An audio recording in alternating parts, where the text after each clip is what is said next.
काय चालू काय आहे ग तुझं मम्मा? का फोन करतेस तू मला सतत? हा, मी तुझे फोन कट करते याचा अर्थ काय की मला तुझ्याशी बोलण्यात काहीच इंटरेस्ट नाहीये. मग आता तरी का आलीयस तू? मी इथे तुला फक्त एवढंच सांगायला आले आहे की आता यापुढे माझा आणि तुझा काहीच संबंध नाहीये. सो यापुढे भेटायचं तर सोडच, मला फोन सुद्धा करायचा नाही याचा. तारा असं का बोलतेस तू? तारा मी मम्मा आहे ग तुझी. 9 महिने पोटात वाढवलंय तुला, तळ हातावरच्या फोडासारखं जपलंय. कधी जाणवू दिलं नाही तुला की तुझ्याकडे बाप नाहीये. तुला कधी कशाची कमतरता जाणवू दिली नाही. याची जाणीव नाहीये का तुला? आहे, जाणीव आहे मला. आणि तू आजवर जे काही माझ्यासाठी करत आली आहेस ना, त्यासाठी अप्रिशिएशन सुद्धा आहे.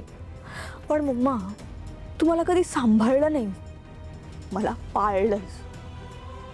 डोंबारी कसा माकडाला पाळतो स्वतःच्या एंटरटेनमेंटसाठी, त्याला ट्रेनिंग देतो, त्याचा तमाशा करतो, तसं तू माझा लोकांसमोर तमाशा करत आली आहे. आणि मी सुद्धा त्या माकडासारखेच ना तुझे सगळे ऑर्डर्स फॉलो करत आले. या सगळ्यात माझं लाईफ मला माझ्याप्रमाणे जगता येईल का याचा कधीच विचार नाही केलास ग तू. तू ना एक नंबरची स्वार्थी बाई आहेस. तुला तू सोडून कधीच काहीच दिसलं नाही आणि यापुढे नाही दिसणार. त्यामुळे मी आता तुला एवढंच सांगते, यापुढे मला फोन करू नकोस, कळलं? तारा थांब, प्लीज थांब.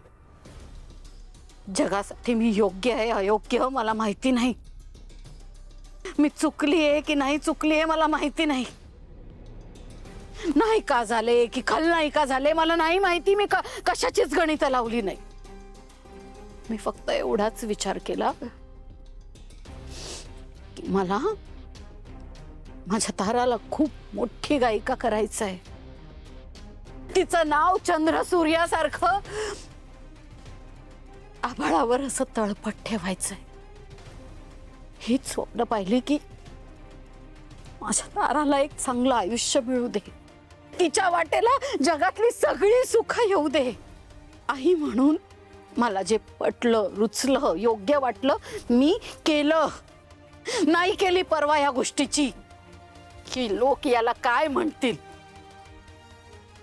तारा मी सगळं तुझ्यासाठी केलं बेटा, फक्त तुझ्यासाठी केलं. तुला कसं कळत नाहीये. आणि तुझ्या बाबतीत जर तुझी मम्मा चुकली असेल तर हात जोडून तुझी माफी मागते. तुझी मम्मा मरून जाईल. मम्मा, का वागलीस ग असं?